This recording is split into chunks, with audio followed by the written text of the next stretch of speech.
अच्युतं केशवं रामनारायणं कृष्णदामोदरं वासुदेवं हरिं श्रीधरं माधवं गोपिकावल्लभं जानकीनायकं रामचन्द्रं भजे अच्युतं केशवं सत्यभामाधवं माधवं श्रीधरं राधितं इन्दिरामन्दिरं चेतसा सुन्दरं देवकी नन्दनं नन्दजं सन्ददे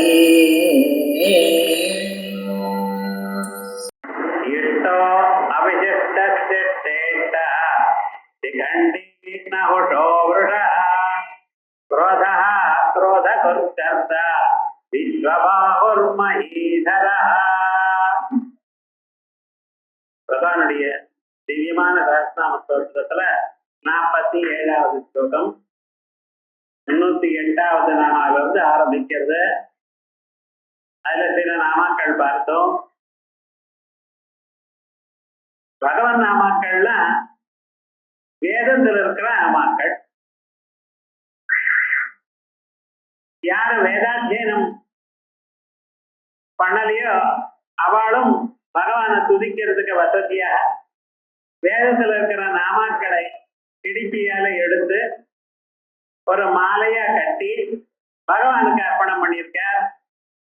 பக்த சிரேஷ்டரா இருக்கக்கூடியதான பீஷ்மாச்சாரியர். அவர் தர்மபுத்தர் கேட்டதான கேள்விகளுக்கு பதில் அளிக்கிறார். கிமேகம் தெய்வதம் லோகே கிம்பாப்யேகம் பராயணம் அப்படின்னு ஆரம்பிச்சு ஒரே தெய்வம் எதுன்னு கேட்கிறார். தெரிஞ்சு கேட்கிறார்.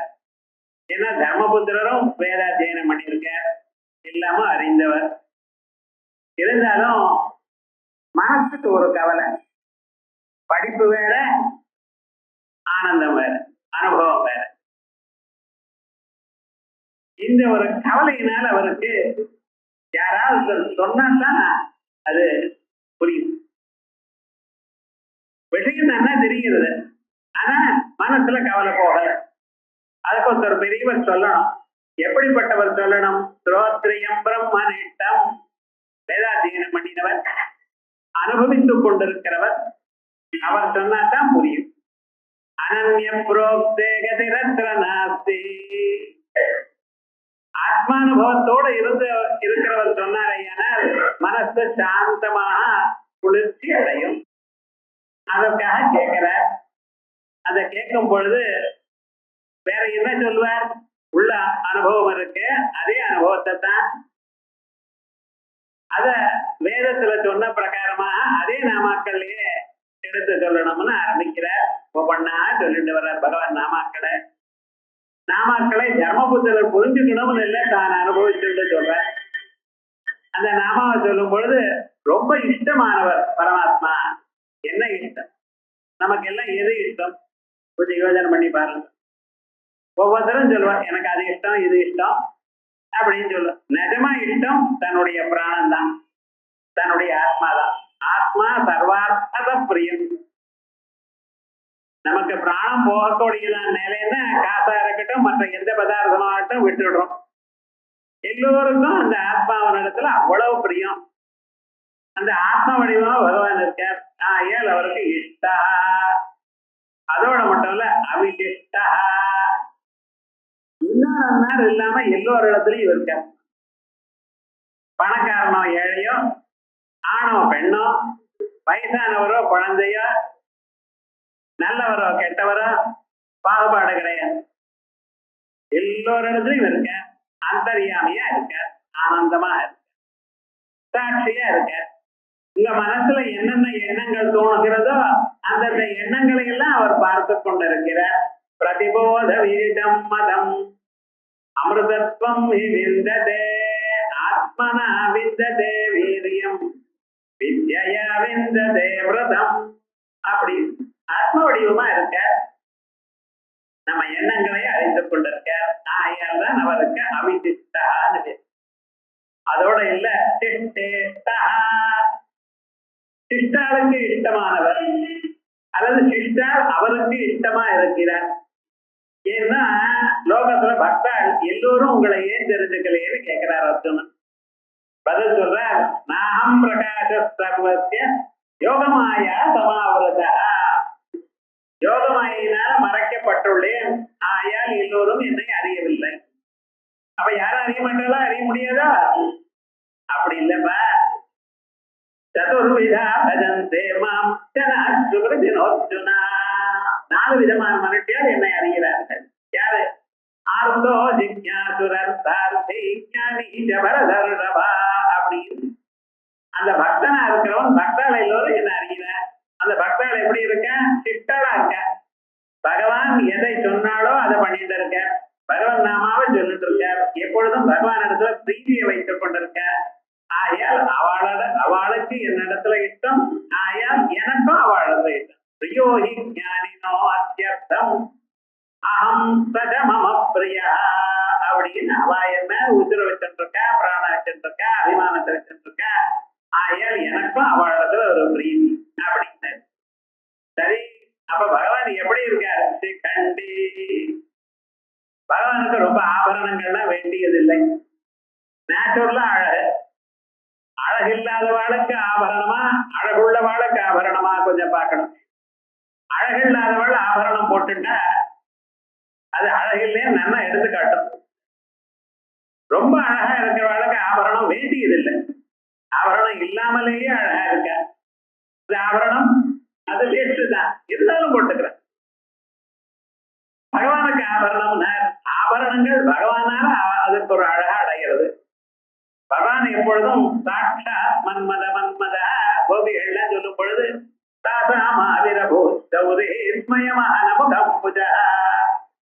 புஞ்சிரிப்போட அவளுக்கு முன்னால தோணினாரா. பீதாம்பரத்தை கொண்டிருக்க திரக்வி ஒரு காட்டுல இருக்கக்கூடியதான புஷ்பங்கள்லாம் தொடுத்து அதை போட்டிருக்காரா. பீதாம்பரதர திரக்வி சாட்சாத் மன்மத மன்மத, மன்மதனுக்கு மன்மதனா அவ்வளவு அழகா காணப்பட்டாளா. கண்ணை கொட்டாமல் பார்க்கணும்னு தோணித்தான். அப்படி ஒரு அழகான ஒரு சுரூபம் அந்த கிருஷ்ண பரமாத்மாவுக்கு. ஒரு ஆபரணமும் இல்லை, ஆனா தலையில ஒரு மயில் தொகை அது போரும். அந்த ஒரு மயில் தொகை போரும் சுவாமி அவருக்கு. அதனால சிக்கண்டி, சிக்கண்டம்னா மயில் தொகை, கலாபம், அது ஒண்ணுதான் அலங்காரமா வச்சுருக்க. அது அவருக்கு எடுத்து காட்டுறதான். அப்படிப்பட்டதான ஒரு சுரூபம். 1000 ஆபரணங்கள் வேண்டாம். தங்கம் இன்னைக்குதான் விலை ஜாஸ்தியா இருக்கு, பழைய நாள்ல இல்ல. இருந்தாலும் வேண்டியதில்லை. அவர் நினைச்சா எல்லா ஆபரணமும். ஏழுமலையானுக்கு பாருங்க, ஆபரணங்கள் இவ்வளவு எண்ண முடியும். திட்டமா அத்தனை டன் இருக்குங்கிற ஆபரணம். இருந்தாலும் ஆபரணம் வேணுமா? கலாபி கண்டி. அதற்கு பிறகு நகுஷோ உருடா, பகவானுக்கு ஒரு நாமா நகுஷா.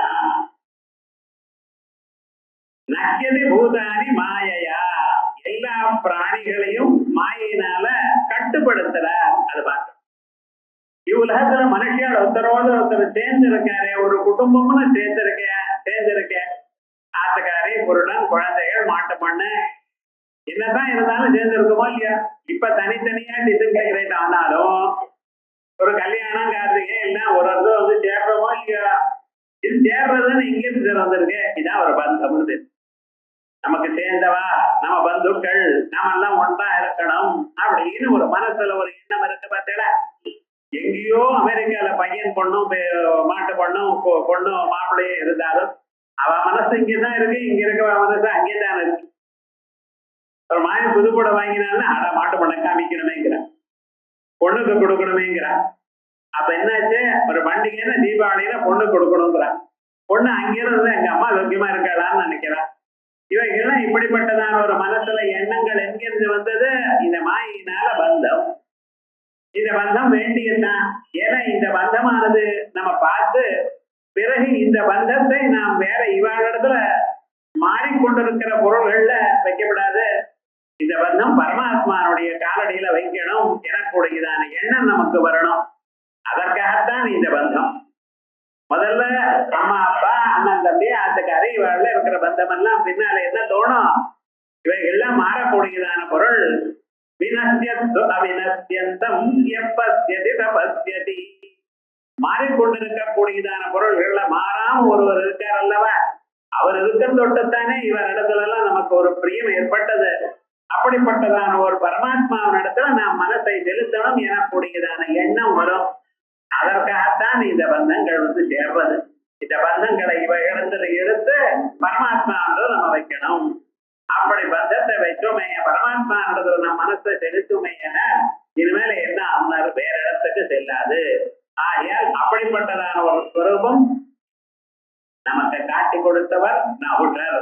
ஆகையால் நகுட நக்கியதி பூதானி மாயையா அதா நகுட நக பந்தனே ஸ்வமக்னே பிரதம மாய மாயவே தேவா கிருண்மன் நகுடத்ய விஸ்பதிம் அப்படின்னு வேதம் சொல்லு. நகுடத்ய விஸ்பதிம் ஞாபகத்துக்கணும். இந்த 1000 நாமாக்கள் என்ன சொல்லியிருக்கேன்னா 1000 வேத மந்திரங்கள்.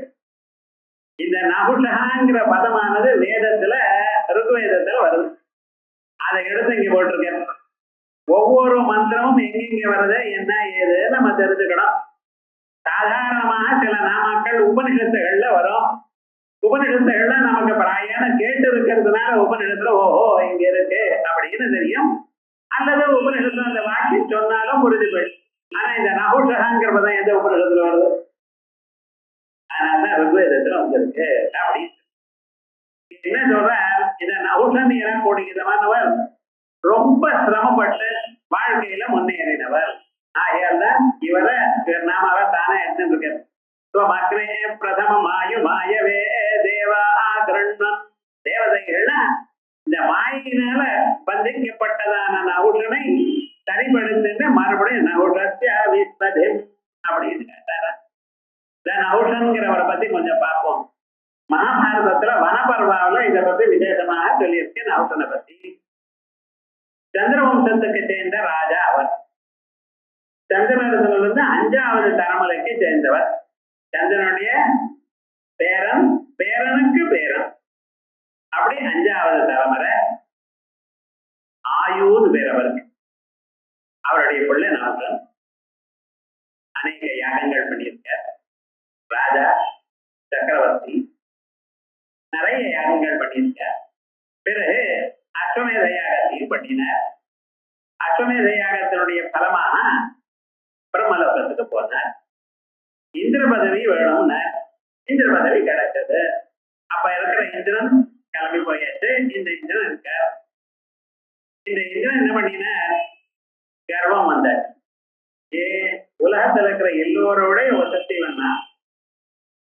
ஏன்னா அபாம சோம அமிர்தா அபூமா. அபாம சோமம் சோமரசத்தை குடிச்சிருக்கேன். அமிர்தா அபூமா அமிர்தனாய் விட்டேன் அப்படின்னு ஒரு கர்வம். இது மேல நம்ம கீழே வரக்கூடியது இல்லை. எப்பொழுதுமே இந்திரனாவே இருப்போம். என்ன பண்ணின, கர்வம் ஜாஸ்தி ஆயிடுச்சு. மகர்ஷிகளை அவமானப்படுத்தினார். பிராமணால அவமானப்படுத்தினார். பிராமணால் எல்லோரும் சாந்த சீலர். எப்பொழுதுமே சண்டைன்னா ஓடி போயிடுவான். பயந்த சுபாவம் உள்ளவா. ஆனா எல்லா பிராமணாலையும் ஒரு மாதிரி நினைக்கப்படாது. பிராமணாளுக்குள்ளே சில பேர் காயத்ரி மந்திரத்தை பண்றவா இருப்பா. எல்லாரும் பண்ற அதுல இல்ல, ஆனா தீவிரமா பண்றவா இருங்க. அது என்னன்னா இந்த பூத்துன்னு இருக்கிற நெருப்பு மாதிரி. நெருப்பு இருக்கு இல்லையா, இந்த கரியில இருக்கிற நெருப்பு, அது அப்படியே இருக்குமே. நம்ம விட்டுமே அது மேல ஒரு வெடுப்ப மேல இது பூத்து இருக்கும். நீங்க வெறும் நெருப்பு தான் அப்படின்னு தொட்டேன்னு வச்சுக்கலாம். வெறும் கரிதான் தொட்டேன்னு வச்சு சுட்டுவிடும். அதே மாதிரி இந்த பிராமணாலாம் எப்படின்னா பவந்தி தேஜோபவாத் அப்படிங்கிற காளிதாஸ். கோபம் வந்தது அப்படியே நெருப்பை கக்கிவிடுவா. ஞாபகம் வச்சுக்கோ. அதனால பிராமணால சாதாரணமா நம்பாதீங்க. என்ன பண்ணினா பிராமணாலாம் எழுத படிச்சுன்னா 1000 பிராமணால அப்பாயிண்ட் பண்ணியிருக்கா. சப்தர்ஷிகள். இவ என்ன, இவர் வெளியில போகும்பொழுது பல்லாக்க தூக்குறது போருமா. எவ்வளவு கஷ்டமான காரியம். காலம் சரியாயி கர்வம் ஜாஸ்தி. இப்படி வந்துட்டு இருக்க. ஒரு நாளைக்கு இந்த பிராமணாலாம் தூக்கிட்டு போயிருக்க. அவளுக்குள்ள அகஸ்தியர்னு ஒரு மகர்ஷி அவர் இருக்க. இந்த அகஸ்தியர் என்னென்ன ரொம்ப குட்டையா இருக்கிறவன், எல்லோரும் ஒரு மாதிரி இருப்பாடா. இந்த மற்ற பிராமணாலாம் ஹைட்டா இருக்கிறவ, இவர் மட்டும் குட்டையா இருக்க. இது என்ன ஆச்சுன்னா, இந்த பல்லாக்க தூக்குற காலத்துல கொஞ்சம் இப்படி எப்படியாச்சு. இவர் என்ன பண்ணினார், மேல இருந்து ஏதோ ஒரு மாதிரி வச்சார். அந்த பல்லாக்குல இருந்து காலத்துக்கு கீழே தொங்க போட்டார். தொங்க போடும் பொழுது அந்த காலானது அவருடைய மகனுடைய பாதமானது அகஸ்தியருடைய தலையில பட்டது. தலையானது சிரஸ்தானம், குருஸ்தானம். அந்த இடத்துல பாதம் பட்டதுமே அவருக்கு மனசுக்கு கோபம் வந்தது. என்ன பண்ணினா, தற்போ பவாண்ட பாம்பாயிடு அப்படின்னு. இவர் 1000 அஸ்வமேதம் 100 அஸ்வமேதம் பண்ணியிருக்கார், இவ்வளவு புண்ணியம் பண்ணியிருக்கார். இருந்த போதிலும் இந்த பிராமண சாபம் என்ன ஆச்சுன்னு அடுத்த கணம் பதிச்சுடும். பெரிய பாம்பாயிட்டார். பாம்பா இருந்தா சொர்க்கலோகத்துல இருக்க முடியாது. சொர்க்கலோகத்துல தேவதைகள் தான் இருக்க முடியும், மற்ற யாரும் இருக்க முடியாது. என்ன பண்றது, பாம்பா விழுந்துட்டார். அப்பொழுது பாதி விழுற காலத்துல அகஸ்தியரை அவர் பிரார்த்திக்கிறார், தப்பு பண்ணிவிட்டேன் காப்பாத்துங்க. அதான் சொல்ற, பிரதம மாயு மாயவே, முதல்ல நீ தப்பு பண்ணிவிட்ட. இந்த மாயையானது உன்னை இன்னும் விட்டு போகல. அது வேதாந்தம் வாசிக்கணும், ஆத்மானுபவம் வேணும். அந்த குருவனுடைய பாத தூளி மேல வேணும், அப்பதான் ஆத்மானுபவம் வரும். எதுனா இந்த வாசிச்சா போல அசுமேதான் யாகம் பண்ணியிருக்கேன், போயிருந்ததான பலம் வந்திருக்கு. இருந்தாலும் இந்த ஆத்ம தத்துவ ஞானம் வரலப்பா, மாய போகல. ஆகையால் தான் இப்படி ஒரு கர்வம் வந்திருக்கு. படித்ததுக்கு அழகு மனுஷனுக்கு வினயம் வரணும். அவன் எப்பொழுதுமே 4 பேருக்கு சகாயம் பண்ணக்கூடியதான நிலையில இருக்கணும். கர்வம் வந்தால் படிப்பும் முழுக்க வரலைன்னு அர்த்தம். பின்னால பேருக்கு பின்னால 4 டிகிரி இன்னும் போட்டு இருக்கேன்னு வச்சுங்களேன், என்ன அர்த்தம்னா இன்னும் கர்வம் ஜாஸ்தியா இருக்குன்னு அர்த்தம். நீங்க படிக்க வேண்டியது எவ்வளவு இருக்கு. ஒரு வாழ்க்கையில ஒரு பாகவதம் முழுக்க வாசிக்க முடியுமா?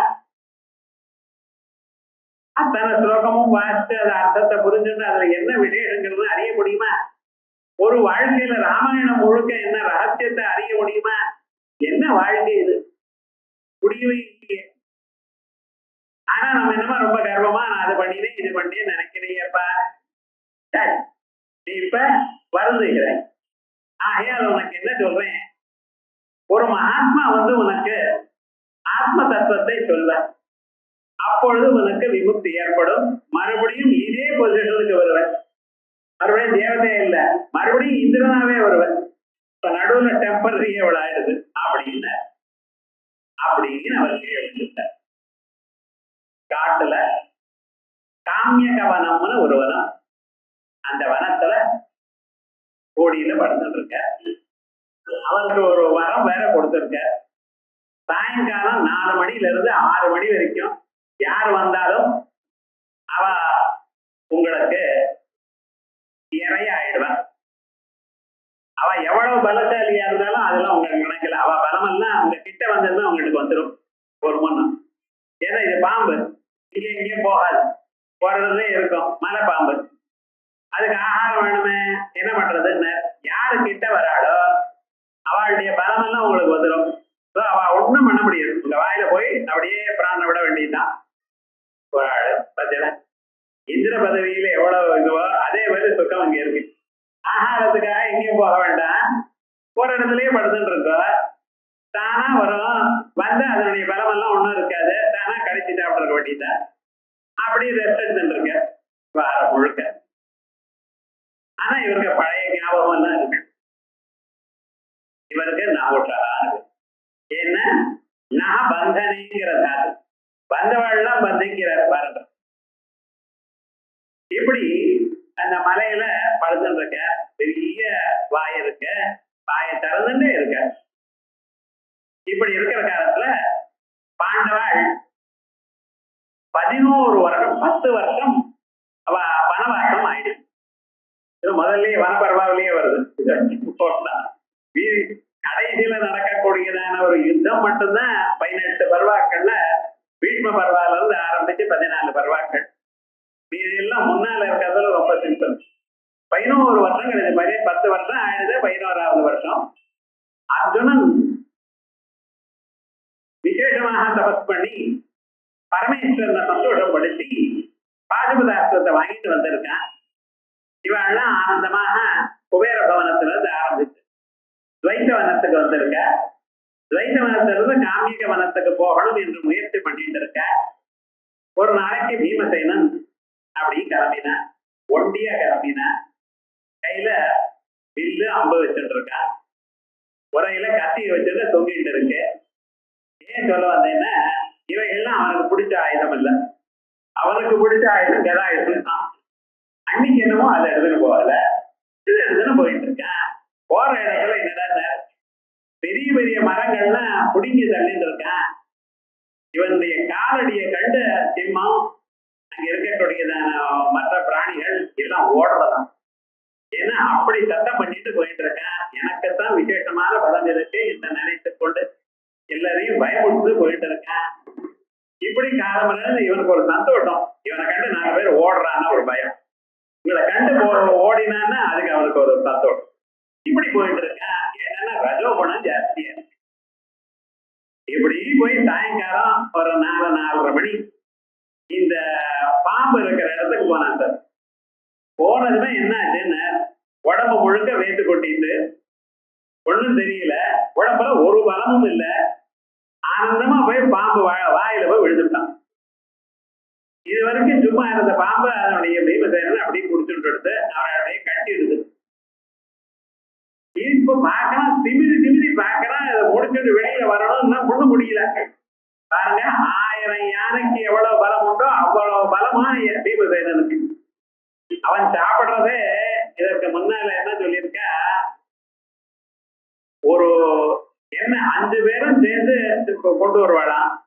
கொண்டு வந்த அன்னத்தை எல்லாம் ஒன்னா சேர்த்துருவாளாம். யார குந்தி பாதி அன்னம் பீமனுக்கான், மீதி பாதிய 6ஆ பிரித்து மீதி 4 பாண்டவாளுக்கும் குந்திக்கும் திரௌபதிக்கும். நல்லா இருக்க என்னடா அவ்வளவு சாப்பிடுவாங்க முழுக்க, அவ்வளவு பலசாலி. இப்படி இருக்கிறவனும் அந்த பாம்பு கட்டினதுமே அதுல வெளியில வர முடியல. நான் வந்தனே நான் அப்படி வந்துட்டு பாக்குறான். என்னமோ திமிரி பாக்குறான், ஒண்ணும் வரல. நினைச்சான் பீமசேனுடைய வாழ்க்கை ஆயிடுது.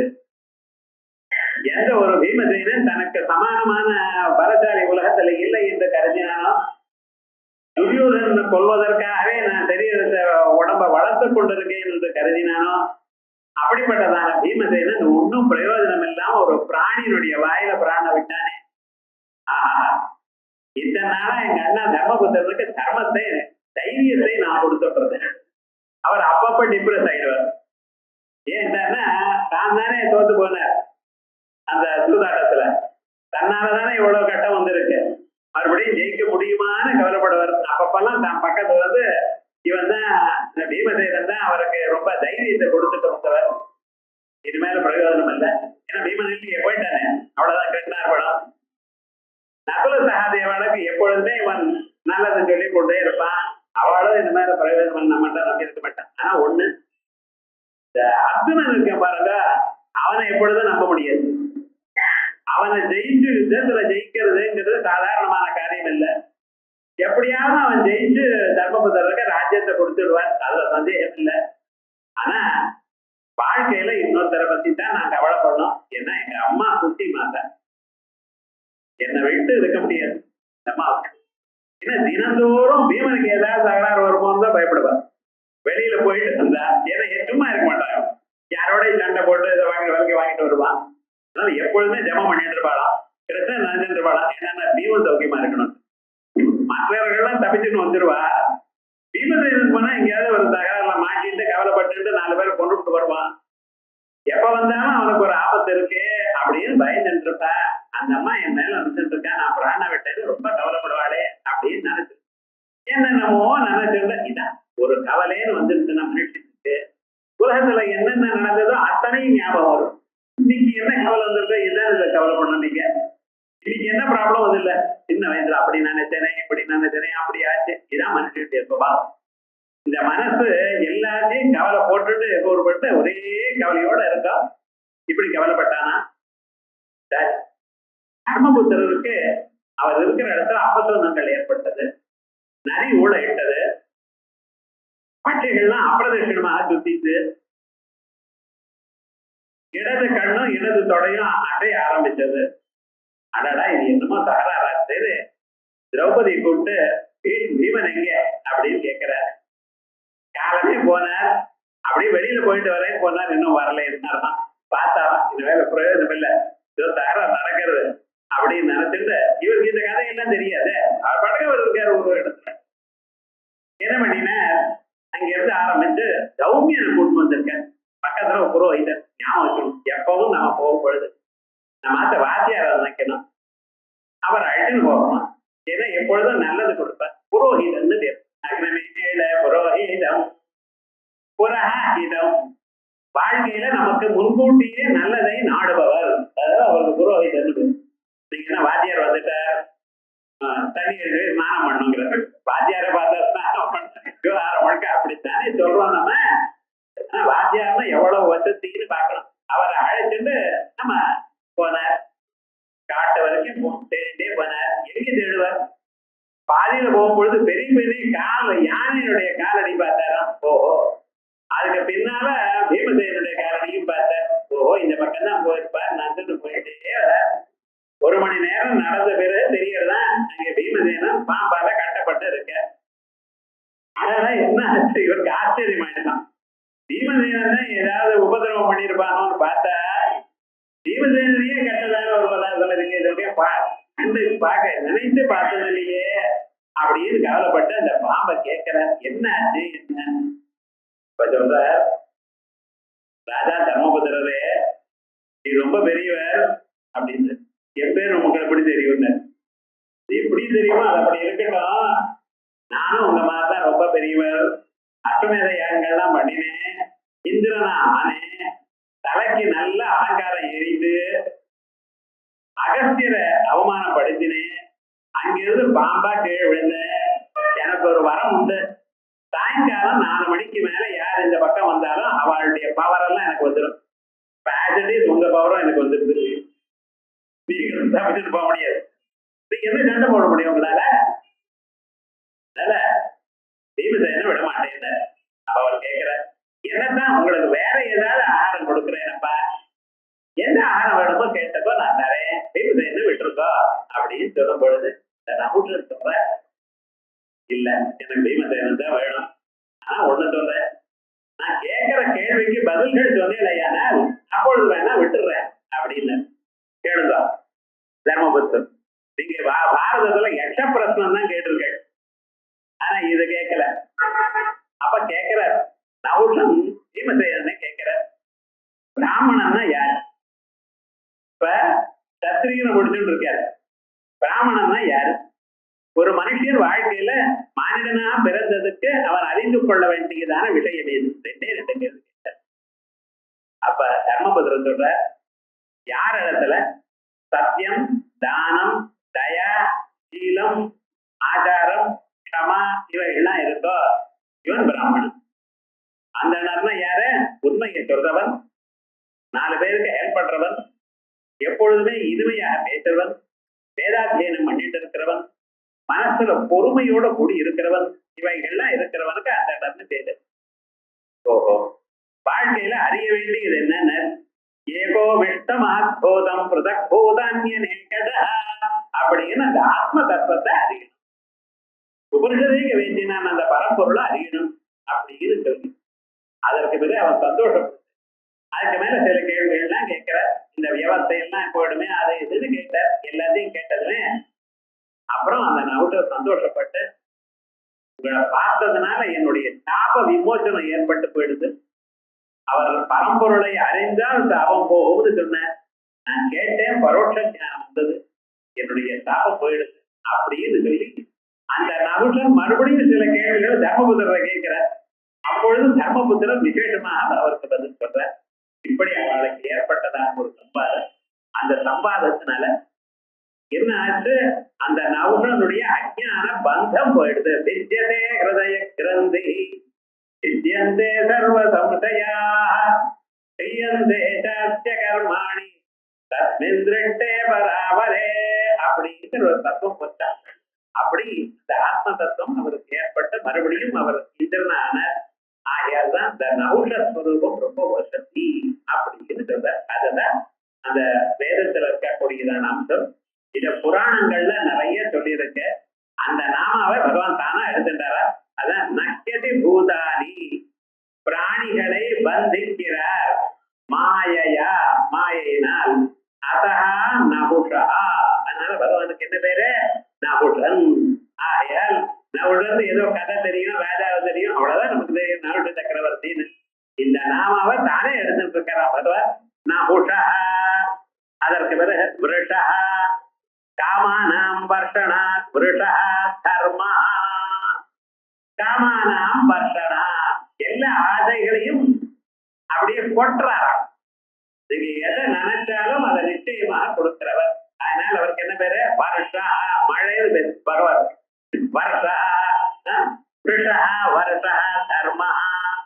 வருஷோ ஹி பகவான் தர்மா ஸ்ருதோ லோகேஷு பாரத நைகுண்டக பதாக்கியானை வித்திமாம் பிருஷமுத்தமம் அப்படின்னு புருஷோ ஹி பகவான் தர்மா. இந்த பகவான் புருஷன் என்று பெயர். ஏன் தெரியுமோ? ஸ்ருதோ லோகேஷு பாரத நைகுண்டக பதாக்கியானை வித்திமாம் பிருஷமுத்தமம். எல்லோருக்கும் அதிகமாக ஆசைகளை ரொப்பி வைப்பதனால் அவருக்கு விருஷன் என்ற பெயர். இதை நான் சொல்லல, நிகண்டு சொல்றது. நிகண்டு டிக்ஷனரின்னு நினைக்கப்பட. டிக்ஷனரி சொல்லாது விருஷகான அது என்னது? நிருப்தம். வேதத்துக்கு பாஷ்யத்தை சொல்லக்கூடியதான நிருப்தம், யாக்க சொன்னதான நிருப்தம், அதுல இந்த விவகாரம் இருக்கு. இந்த விருஷ பதார்த்தத்துக்கு மார்க்கண்டேயன் பதில் சொல்லியிருக்க. மார்க்கண்டேயன்கிறவர் நமக்கு எல்லாருக்கும் தெரிஞ்சவர் தான்.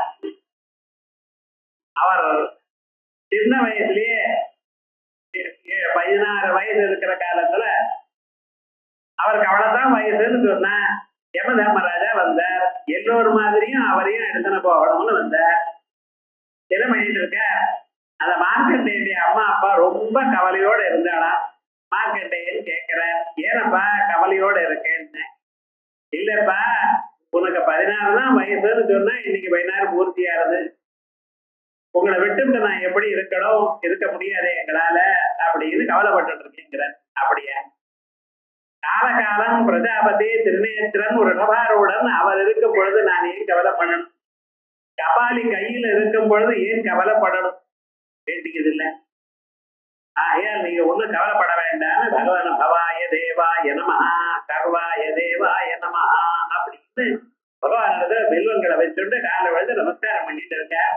யம தர்மராஜன் அங்கிருந்து வர எல்லோரும் மாதிரியே என்ன பண்ணினார்? தன்னுடைய பாசத்தை எடுத்து வீசுறார். இவர் அந்த யமனை பார்த்ததுமே ஆலிங்கனம் பண்ணிட்டார் லிங்கத்தை. லிங்கத்தை ஆலிங்கனம் பண்ணமே அந்த பாசமானது இவரிடத்திலையும் அதோட சேர்ந்து லிங்கத்திலையும் விழுந்தது. இது கதை அப்படி சொல்லும். ஆனா விவகாரம் என்ன தெரியுமோ? இவரிடத்திலையும் இவர் இதயத்தில் இருக்கிற லிங்க சரீரத்திலையும், லிங்க சரீரம் தான் அழிஞ்சிருப்போம், தோல சரீரம் இங்கே தான் விழும். லிங்க சரீரம் தான் இவர் நம்மளதை அழிஞ்சிருப்பவர். ஆனா புராணம் அப்படி சொல்லும். அந்த உள்ள ஈஸ்வர சர்வபூதானாம் ராமயன் சர்வபூதானி யந்திராரூடானி மாயையா அப்படின்னு உள்ள இருக்கிற லிங்க சரீரம் அந்த ஈஸ்வரனோட நனச்சுட்டு இருக்க, பகவத் தியானத்துல இருக்க. அம்ப இது போட்டார். அதை ரெண்டையும் பிடிச்சுட்டு இழுக்க ஆரம்பித்தார். அப்பொழுது பரமேஸ்வரன் வெளியில தோன்றார். தோணி தன்னுடைய இடது காலினால யம தர்மராஜா உதச்ச. இந்த பக்கம் இனிமேல சிவநாமன் சொல்றவாளுக்கும் பகவன் நாமாவை சொல்றவா கிட்ட வரப்படாது அப்படின்னு அதட்டினார். அதனால்தான் பரமேஸ்வரனுக்கு கால காலம்னு பேரு. அகோரேபியோ தகோரேபியோ கோர கோரதரேபியா சர்வேபிய சர்வ சர்வேபியா கோர கோரதரேபியா. சாதாரணமான பதார்த்தமே கோரம், துக்கம் அல்ல. ஆனா அதை விட கோரமாக காட்சியை கொடுக்கிறவர் யம தர்மராஜா. அவளுக்கும் கோரமா கொடுக்கிற கோரமா ஒரு காட்சியை கொடுப்பாரா எங்க பரமி. ஆகையால் விரட்டி விட்ட மார்க்கண்டேயனுக்கு உனக்கு மரணம் இல்லைன்ற ஒரு முன்னம். இவர் பல யுகங்களை பார்த்தவர். யுகங்கள்னா பிரளயமாய் மறுபடியும் பிரபஞ்சம் எல்லாம் சுருட்டியாகும், மறுபடியும் பிரளயமாகும், மறுபடியும் வரும், எத்தனையும் பார்த்துட்டு இருக்கார் அவர். அப்படிப்பட்டதான ஒரு ஸ்வரூபம். ஒரு பிரளயமாச்சு. பிரளயமானவர் என்ன செய்தார்? பிரளய காலத்துல அவர் எங்க இருப்பார்? ஆகாசத்துல அந்தரிஷத்துல காக்கா மாதிரி பறந்துட்டே இருப்பார்.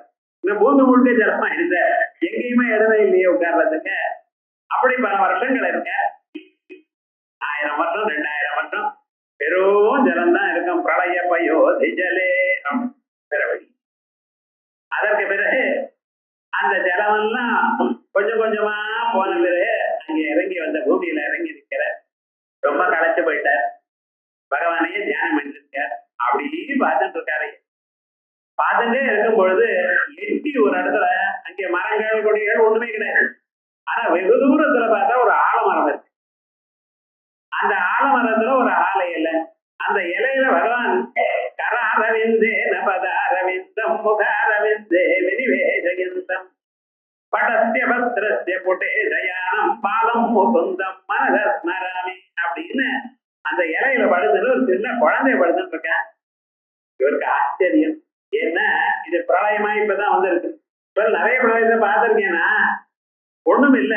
ஆனா இன்னைக்கு நமக்கும் ரொம்ப கலப்பா இருக்கு, விசேஷமா இருக்கு. மெல்லமா நடந்து அங்க போறாரு. அந்த போனதுமே கிட்ட போனதுமே அந்த குழந்தை பேசுறது மார்க்கண்டையா அப்படின்னு. அது வம்பா இருக்கு. நம்ம பேரு தெரிஞ்சுட்டு கூப்பிடுற அளவுக்கு இன்னும் தெரியலையே. ரொம்ப களைஞ்சு போயிருக்கீங்களா, நம்ம கிட்ட வாங்க, இங்க வந்து படுத்துங்க. ஏன்னா அவரும் வருத்தம் இருக்க ஞாபகம். வாழ்க்கையில ஆனந்தமா தூங்குற பகவான் மகாவிஷ்ணு. ஜெகதி ரட்சணே ஜாகரோக பரமேஸ்வரன் எப்படியோ தாண்டம் ஆடிட்டு இருக்க. ஆனா அவர் ஆனந்தமா புஞ்சிரி கூட தூங்கிட்டு இருக்கிற தெய்வம். அவர் சின்ன குழந்தையா உருவம் எடுத்துட்டு இருக்காரு. வந்து படுத்துக்கோனார். கிட்ட போனார. டக்குன மாயினார் அவர் உடம்புக்குள்ள போயிட்டார். யாருக்குள்ள? இந்த மகாவிஷ்ணு சரீரத்துக்குள்ள போயிட்டார். உள்ள போனதுமே என்னாச்சுன்னா இப்ப வெளியில பிரளயம் தானே பார்த்தா இருக்கார். அங்க முழுமையான ஒரு உலகம். அந்த உலகத்துல அத்தனை மலைகள், நதிகள், சமுத்திரங்கள், மனுஷர், பிராணிகள் அத்தனையும் இருக்கா. எல்லாமும் நடந்துட்டு எல்லாம் அந்த குழந்தையுடைய சரீரத்துக்குள்ள.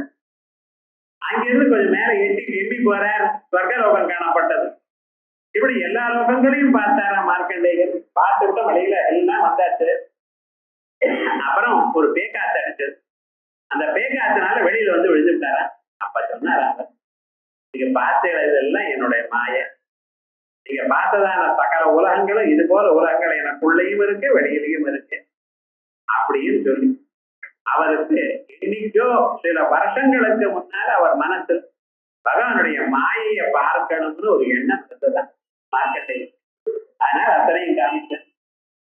அப்படி மனுஷன் எப்ப எதை நினைச்சாலும் அந்த தகுந்த சந்தர்ப்பத்துல அவளுடைய ஆசைகளை பூர்த்தி வைக்கக்கூடியது என்னுடைய தர்மம் அப்பான்னு காமிச்சாரு. அப்பதான் பகவானுக்கு உருஷகான்னு பேர் வந்தது. அதான் சொல்ற புருஷோஹி பகவான் தர்மா பாரதா நைகண்டுகபதாக்கியானை சித்திமாம் புருஷமுத்தமம். அதற்கு பிறகு அடுத்ததான நாம இந்த நாமாக்கள்ல இருந்து ஆரம்பிச்சு குரோதா குரோதகு கர்த்தா அப்படின்னு ஆரம்பிச்சு பரிச்சா மேல வாசவான் பிராணத வாசவானுஜா அப்படிங்கிற நாமா பரியந்தம் பரசுராம அவதாரத்தை சொல்லக்கூடியது. சில சில நாமாக்கள் சில அவதாரங்களை விசேஷமாக சொல்லும். சில நாமாக்கள் சாதாரணமாக வேதாந்த தத்துவத்தை சொல்லும். இப்ப சொன்னதான ஒரு ஸ்வரூபமானது நம்ம சாதாரணமா வருஷா அப்படிங்கிறது இந்த மார்க்கண்டேயனுடைய சரித்திரம். நவுஷகாங்கிறது நவுஷ சரித்திரம். இவையெல்லாம் பார்த்தோம். இனிமேல வரக்கூடிய நாமாக்கள் பரசுராமனை சொல்றது. சாதுனாம் குரோதம் ஹந்தி குரோதா. பகவான் நல்லோர்களுடைய கோபத்தை போக்குறவர். கோபத்தை போக்குறவர்.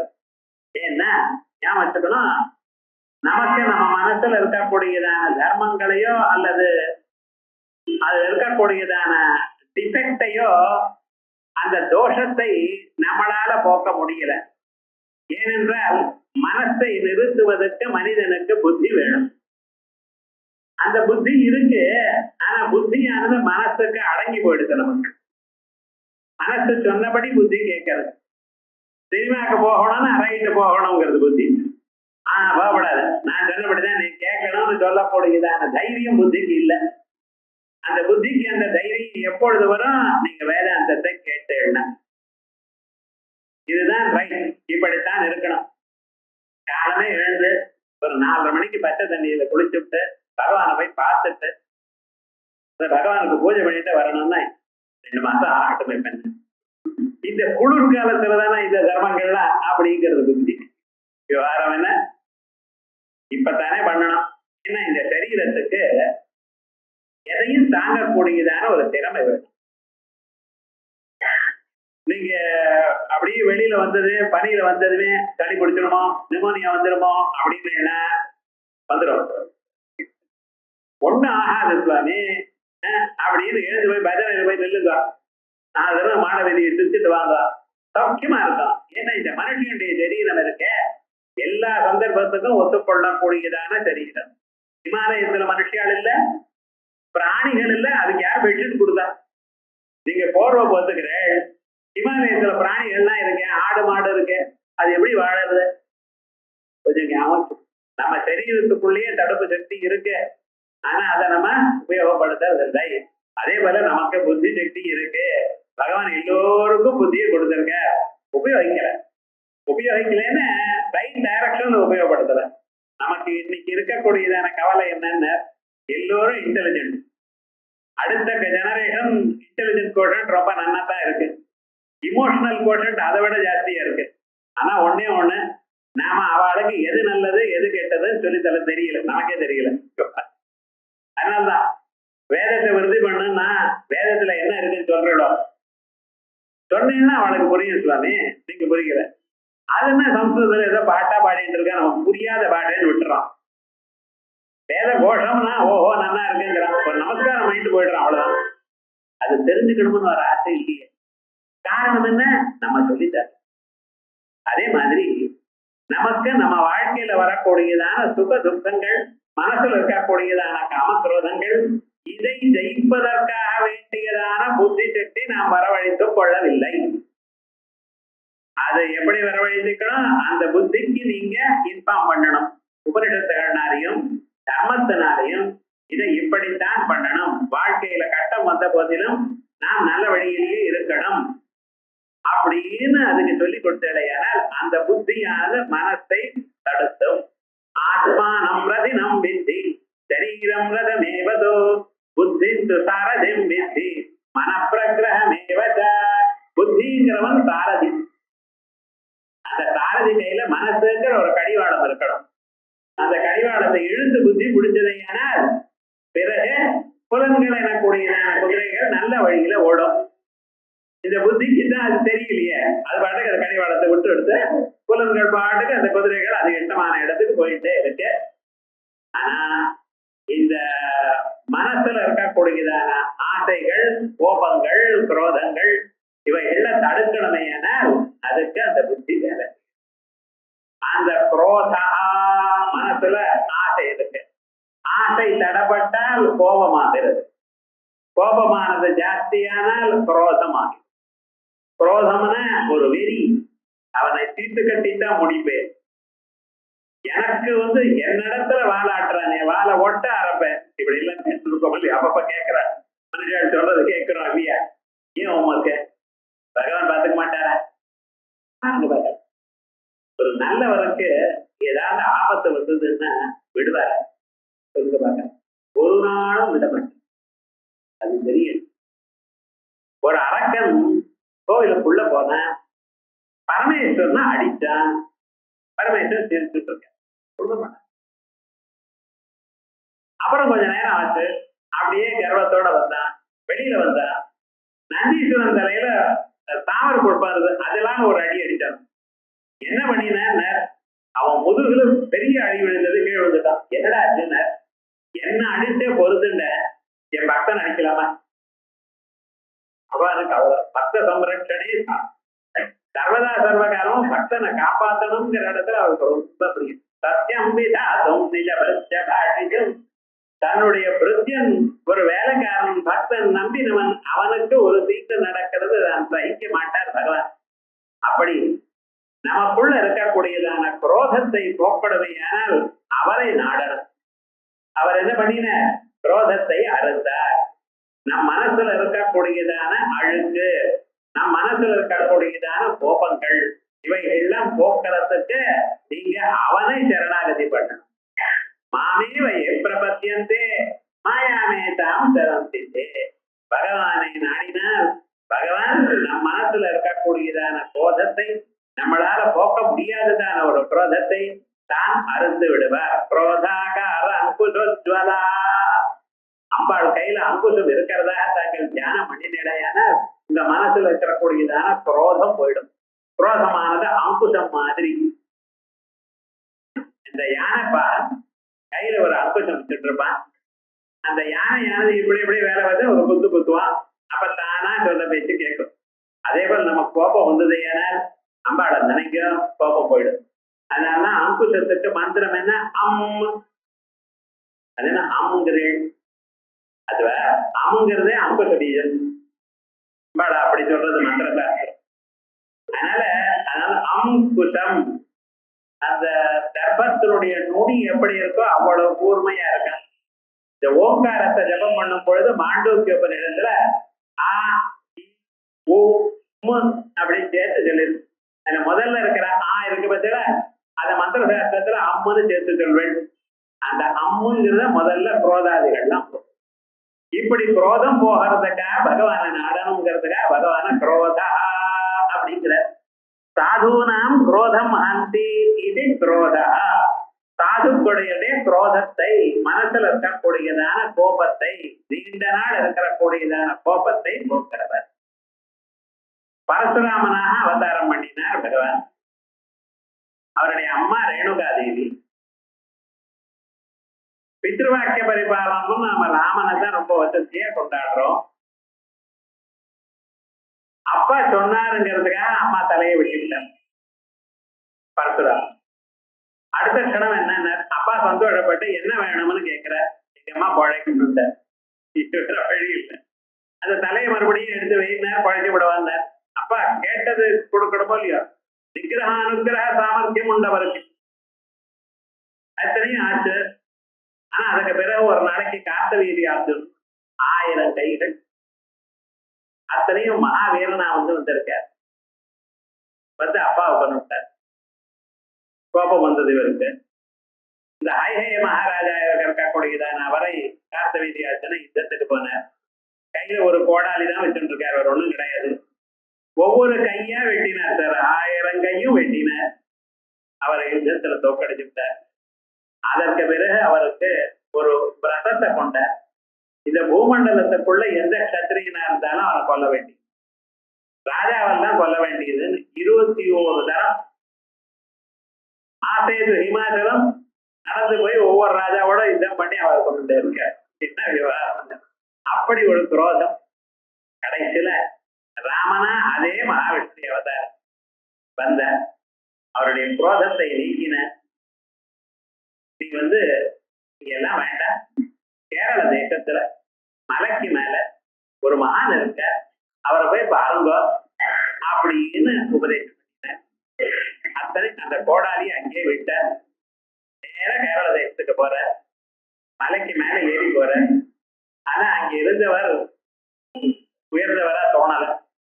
ஏன்னா அங்க குடிச்சுண்டு ஸ்திரீகளோட இருந்துட்டு அப்படி ஏதோ ஒரு விதமான வேகத்தை போட்டு இருக்க. எட்டி பாக்குற, ஒரு பொண்ணும் புரியல. சரி என்னமோ நம்ம நினைச்சோம் தப்பு நினைச்சு இறங்கி வந்துட்டார். பாதி மேல இறங்கி வந்த பிறகு அங்கிருந்து பரசுராமான்னு கூப்பிட்டார் அவர். என்னடா அது என் பேர் இவருக்கு எப்படி தெரிஞ்சது, என்ன யாருன்னு? என்னுடைய வெளிவேட்டத்தை கண்டு நீ போயிட்டியோ இல்லையோ? உனக்கு யாரு என்ன பார்க்கணும்னு சொன்னார் தெரியுமா? நீ அவரிடத்துல நம்பிக்கை இல்லாமல் என்னுடைய வெளிவேடத்தை பார்த்து நினைச்சு இப்படி சொல்றீங்கப்பா அப்படின்னு சொல்லி வா அப்படின்னு கூப்பிட்டு அவருக்கு உபதேசம் பண்ணினார். அவருக்கு தத்தாத்திரேயர்னு பேர். அவர் உபதேசம் பண்ணினதுனால இவருக்கு பரசுராமன் பேர். இவர் கல்பசூத்திராதி கிரந்தங்கள் தான் எழுதியிருக்கார். அப்படி பரசுராமன் விசேஷமான ஒரு சம்பிரதாயம். அந்த தத்தாத்திரேயரை கண்டதுமே இவர் மனசுல இருக்கிற அத்தான குரோதமும் போயிடுதான். இப்படி அவர் அனுகிரகம் பண்ணினார். குருவா இருந்து கொண்டு அனுகிரகம் பண்ணினார். அதனால பகவானுக்கு என்ன பேரு? குரோதா. சாதுனாம் குரோதம் ஹந்தி இது குரோதா. அதோட மட்டுமல்ல, அசாதுஷு குரோதம் கரோதி இது குரோதக்ரது. துஷ்டால இருக்க அரக்கர்கள், ராஜாக்கள், இத்தனை பேரும் கர்வத்தை அடைஞ்சதான ராஜாக்கள், அவளை எல்லாம் கொல்லணுங்கிறதுக்காக, நல்லவாழை உண்டு பண்ணணும் அப்படிங்கிறதுக்காக, அவளை எல்லாம் கொல்லணுங்கிறதுக்காக பரசுராமனுடைய இதயத்துல குரோதத்தையும் உண்டு பண்ணினவர். ஆகையால் குரோதா குரோதக்ரது. பார்த்தேன் இப்ப நிறைய இது போல பக்கத்துல நாமாக்களே வரணும். விக்னகிருத் விக்னநாதனா, பயகிருத் பயநாதனா, அதே போல குரோதகிருத் குரோதநாதனா. குரோதனா குரோதநாதனா, குரோதத்தையும் போக்குவர், குரோதத்தையும் கொடுப்பவர். அதனால அசாதுடு குரோதம் கரோதி குரோதகிருத். பிறகு கர்த்தா, குரோதகிருத் கர்த்தா அப்படின்னு சில பேர் ஒரு நாமாக்கா சொல்ற. குரோதகிருத்துன்னு ஒரு நாம, கர்த்தான்னு ஒரு நாமாவை பிடிச்சிருக்கார். கிரியதே இது கர்மா ஜெகது தஸ்ய கர்த்தா. உலகத்தை எல்லாம் படைத்தவர், உலகத்தை செய்தவர். இவ்வுலகம் இருக்கே எத்தனை வித்தியாசங்கள், எத்தனை மாறுதல்கள், மனுஷியாளுக்குள்ள எத்தனை மாறுதல்கள், பிராணிகள் எத்தனை, பட்சிகள் எத்தனை, பசுக்கள் எத்தனை, ஒவ்வொன்றிலையும் எத்தனை விதங்கள் இருக்கு. 84 லட்சம் ஜீவராசிகள், அத்தனை ஜீவராசிகள், அத்தனை மரங்கொடிகள் அத்தனையும் உண்டு பண்ணினவரா. அதனால்தான் அவருக்கு கர்த்தான்னு. கிரியதேதி கர்மா ஜெகத் தஸ்ய கர்த்தா யோவை பாலாக ஏதேஷாம் புருஷாணாம் கர்த்தா யஸ்ய வை தத் கர்மா ச வேதிதவ்யா. இந்த கர்த்தாங்கிறது வேதத்துல எங்க இருக்குன்னு பார்த்தார் ஆச்சாரியன். இந்த மந்திரத்துல இருக்கு. அதனாலதான் கர்த்தான தனி நாமாவா பண்ணினார். யஸ்யவை புருஷாணாம் கர்த்தா யஸ்யவை தத் கர்ம ச வேதிதவ்யா இது ஸ்ருதே. ஆய உலகங்களை எல்லாவற்றையும் ஒன்றியாக இன்னொருத்தருடைய சகாயம் இல்லாமல் தானே பண்ணினார். ஆயல் கர்த்தா. குரோதகிருதாம் தைத்யாதீனாம் கர்த்தா சேதகா. இது ஏகம் வா நாம. இத குரோதகிருதாம், குரோதத்தை செய்யக்கூடியதான, குரோதத்துடன் கூடினதான அரக்கர்களை எல்லாம் அழிப்பவர். ஆயல் அவருக்கு குரோதகிருத் கர்த்தா அப்படின்னாலும் ஒரே நாமாவாதம் வைத்துக் கொள்ளுங்கள். அதற்கு பேரு விஸ்வபாஹோ. பகவான் என்ன பேரு? விஸ்வபாஹோ. நிறைய கைகளை உடையவர். கைன்னா எதுக்கு சார்? சாதாரணமா என்ன சொல்லுவாங்க, ரொம்ப வேலை இருக்கு, நீயும் ஒரு கை போடுங்க அப்படிப்ப. இப்ப கை போடுங்கன்னா எல்லாராலையும் செய்ய முடியும், நீங்களும் சகாயம் பண்ணுங்க. ஒரு ஆலம்பரம், நமக்கும் ஒரு ஹெல்ப் பண்ணுங்க அப்படிங்கிறது. அப்படி சாதாரணமா லோகத்தில் இருக்கிற மாதிரியே எல்லோருக்கும் சகாயம் பண்றதுனால, எல்லோருக்கும் சகாயம் பண்ணிக்கொண்டு வலது கையா இருக்கிறதுனால பகவானுக்கு இப்ப நம்ம சொன்னதான பேரு விஸ்வபாஹோ. இல்ல, உலகத்துல இருக்கக்கூடியதான எல்லா கைகளும் அவர் கைகள் தான். நான் சாதாரணமாக கல்யாணத்துல போனேன்னு வச்சுங்களேன், ஒரு கை குறையிறதுன்னா எதுக்கு சீட்டாடுறதுக்கு, அது இல்ல. சாதாரணமா அப்படி சொல்லுவார், ஒரு கை குறையிறதுன்னு என்னன்னா 3 பேர் தான் இருக்கா, 4வது ஆள் எல்லாம் வாங்கும். அப்படி இல்ல, இங்க கை குறையிறதுன்னு சகாயம் பண்ணுதான். ஆலம்பனத்வேன ஆச்சாரியர் ரசமா சொல்றாரு. விஸ்வேதாம் ஆலம்பனத்வேன. உலகத்துல எல்லோருக்கும் ஆலம்பனம், சகாயம் பண்ணுவதற்காக எப்பொழுதும் அவர் சித்தமா இருக்கிறதுனால விஸ்வபாஹோ. இல்ல, உலகத்துல எல்லோருடைய கையும் அவருடைய கை தான், அதனால அவருக்கு விஸ்வபாஹோ. விஸ்வதோ பாஹவ அஸ்ய. எங்க பார்த்தாலும் அவருடைய கைகள் தான் என்று விஸ்வபாஹோ. வேதாஸ்வதர உபநிடத்துல விஸ்வபாஹோ விஸ்வதர்பாத் அப்படி. ஏன்னா இந்த நாம எங்க இருக்கு தெரியுமா? வேதத்துல வேதாஸ்வதம் ஆச்சாரியாலே எடுத்து கொடுத்துருக்க. கவனிச்சு பார்க்கணும், ஊதி பார்க்கணும். எங்க ஆச்சாரியால் கொடுக்கலையோ அந்த இடத்துல நீங்க தேடி பார்க்கணும். ரொம்ப சிம்பிளா இருக்குங்கிறத ஆச்சாரியால கொடுக்கல. ஆனா சில சமயத்துல நமக்கு அதான் தெரிய கட்டமா இருக்கு. என்ன பண்றது? இதே பிறகு மகீதரா, இந்த மகீதரஹாங்கிற பேர் அப்பப்ப வச்சுக்கிற மனுஷன். இந்த மகீதரஹான்னு என்ன அர்த்தம்? மகியும் பூஜாம் தரணியும் வா தரதீது மகீதரா. மகின்னா பூமின்னு அர்த்தம். பூமியை தரிக்கிறவர் மகாவிஷ்ணு. அதனாலதான் பூமாதாக்கா ஆசைக்காரர்னு சொல்றேன். ஏழுமலையானுக்கு கல்யாண உற்சவம் கட்டினீங்கன்னா காது கட்டினா மகாலட்சுமிக்கு தானே தயார் கல்யாணம் பண்ணி வைக்கணும். இந்த பக்கத்துல பூதேவியும் கொண்டு வந்து வைக்கிறார். ஏன்னா 2 பேரும் சேர்த்துதான் கல்யாணம் பண்ணுவோம். ஒவ்வொரு தரம் பூதேவி ஸ்ரீதேவி 2 பேருக்கு சேர்த்துதான் மகாவிஷ்ணு கல்யாணம். எல்லா கோவில்லையும் அதான். லட்சுமி கல்யாணம்னு சொன்னாலும் நம்ம பக்கத்துல பூதேவியும் சேர்த்துக்கணும். ஏன்னா லட்சுமின்னா ஐஸ்வர்யம், நம்ம சௌக்கியமா வாழணும், சந்தோஷமா இருக்கணும். நீங்க தங்கறதுக்கு இடம் இருந்தா தானே, நீங்க வாழ்ந்தா தானே அப்புறம் சந்தோஷம் இல்லை. பூமி இல்லாம இருக்க முடியுமா? ஆகையால் எப்பொழுதும் பகவானுக்கு பூதேவி ஸ்ரீதேவி சமேத மகாவிஷ்ணு பாதகம் பூஜையாமி அப்படின்னு தான் சொல்லணும். அப்படி மகி தரதி பூமாதா உங்களுக்கு எவ்வளவு சகாயம் பண்ற. நீங்க தங்கறதுக்கு இடம் கொடுக்கற. நான் பிளாட்ல தான் இருக்கேன் 18வது மாடியிலன்னு ஒட்டிக்காது கீழே வரணுமோ இல்லையோ, அங்கே மேலேயே இருப்பீட. பட்சி பறந்துட்டே இருக்கும், அது அங்கேயே இருக்க முடியுமா? இங்கே அது கீழே உட்காரணுமோ இல்லையோ ஒரு நாளைக்கு? நீங்க உட்கொள்ளக்கூடியதான பதார்த்தங்கள் எல்லாமே பூமாதா நடத்துல தான் வருது. நான் மாம்சம் தான் சாப்பிடுறேன் சார், சாக்காரம் வேண்டாம். என்ன இதுவும் அவ்வளவு விலை ஆயிடுச்சுட்டான். இன்னைக்கு என்ன வெஜிடேரியன் சாப்பிடுறது கூட அவ்வளவு விலை ஆயிடுச்சுன்னு பேப்பர்ல போடலாம். என்னதான் இருந்தாலும் நீங்க மாம்சமும் எப்படி வரும்? அந்த பிராணி இதை சாப்பிட்டா தானே அதுக்கு மாம்சம் வர. ஒண்ணும் பண்ண முடியாதுங்க. அதனால பூமாதா உங்களுக்கு நீங்க எப்பொழுதும் சகாயம் பண்ணலாம். அந்த பூமாதாவுக்கும் எப்பொழுதும் பூமாதாவை தரித்துக் கொண்டிருக்கிறவன் பரமாத்மா. ஆயல் மகீதரா ஒரு அர்த்தம். மகாபூ இப்ப மகின பூமின்னு அர்த்தம் சொன்னேன். மகா பூஜாயாமல் ஒரு தாத்து இருக்கேன். அதனால பூஜையை தரிக்கிறவர் எந்த எந்த தெய்வத்துக்கு எங்க எப்ப பூஜை பண்ணினாலும் அது எங்க வந்து நிக்கிறது? ஏகோ விஷ்ணு மகாபூதம். அதனால அவர் பூஜை தான் பூஜை. நீங்க எந்த நமஸ்காரம் பண்ணினாலும் சர்வதேவ நமஸ்காரா கேசவம் பிரதிகச்சதி. யாருக்கு நமஸ்காரம் பண்ணினாலும், அம்மாவுக்கு நமஸ்காரம் பண்ணினாலோ அப்பாவுக்கு நமஸ்காரம் பண்ணினாலோ யாருக்கு நமஸ்காரம் பண்ணாலும் போய் சேர்ற இடம் இது பகவான் தான். அதுதான் அவருக்கு மகா பூஜாயாம் தாது இருக்கிறதுனால பூஜாம் தரதி. யார பூஜை? பகவான் பகவத்கீதையில யோ யோ யாம் யாம் தனும் பக்தியா ஸ்ரத்தையா அர்ச்சித்து மிச்சதி. யாரார் எந்தெந்த உருவத்தை ஸ்ரத்தையுடன் பூஜை பண்ணுகிறானோ சத்திய சத்தியம் அதி ஸ்ரத்தாம் ததாமியம், அவனுக்கு நான் ஸ்ரத்தையை கொடுக்கிறேன். என்னால கொடுக்கப்பட்ட பலன் தான் அவர்களுக்கு போய் சேர்றது. ஆயால் பூஜைக்கு உருத்தானவர் யாரு? மகாவிஷ்ணு. ஆயால் அவருக்கு மகீதரர் ஆச்சாரியால். அந்த சின்ன ஒரு லைன் தான். மகியும் பூஜாம் தரணியும் வாதரதி. ஓடப்படாது ரெண்டு. மகியும் பூஜா மகாபூஜாயாம்ங்கிறதா. தரணி மகின்னா தரணின்னு அர்த்தம், பூமின்னு அர்த்தம். ரெண்டையும் சொல்லிருக்கு அந்த நாம. தரதீதி மகீதரா அப்படின்னு அற்புதமா இந்த ஸ்லோகமா இருக்கு. அதுக்கு அடுத்தது உயர்ந்ததான நாம அச்சுத பிரதித பிராண பிராணதோ வாசவானுஜ அபாம் நிஜ